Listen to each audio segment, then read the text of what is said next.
mapagmamangharing araw ay unti-unti nang nasisilayan at nagliliwanag na ang kapaligiran.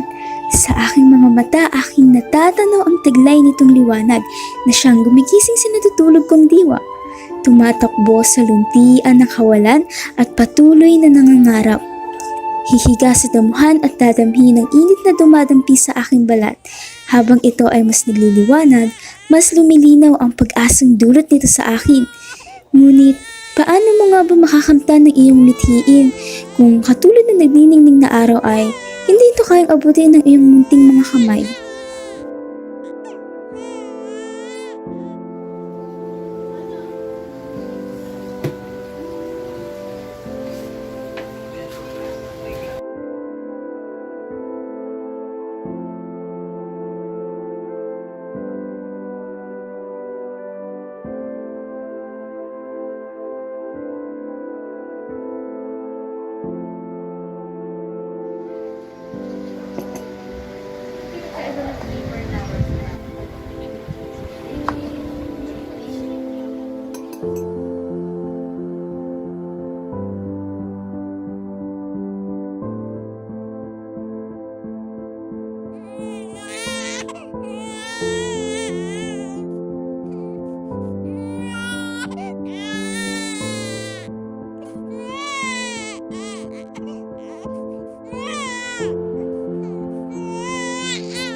Can someone discuss factor dissertation? Ako, sir.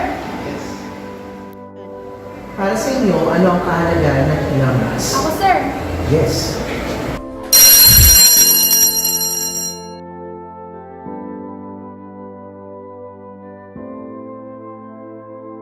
Dian, bibili kami ng para sa school project ngayon. Gusto sumama? Wala akong pera ngayon eh. Pasensya na. Siguro kayo na lang Saan muna. ka kukuha ng materials? Alam mo naman malapit na yung pasahan ng project eh. Iyan, gagawa na lang ako ng paraan. Siguraduhin mo lang na may maipapasa ka. O siya, mauna na kami. Good luck din sa project mo, Lian.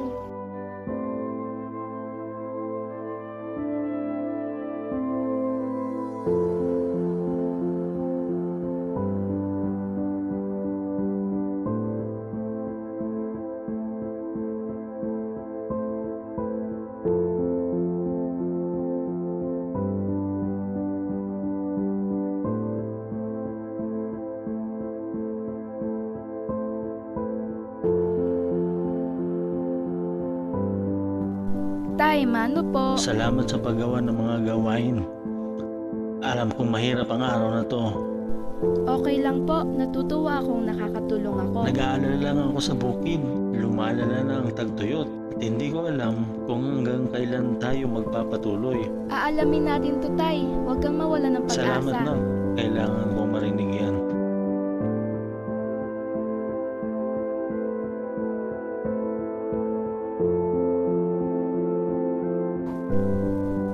Salamat po sa pagbantay ng kapatid ko.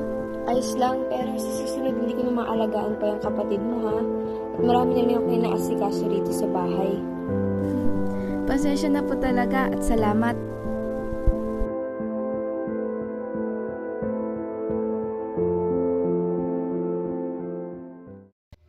Nabagsak ako ng teacher ko nito.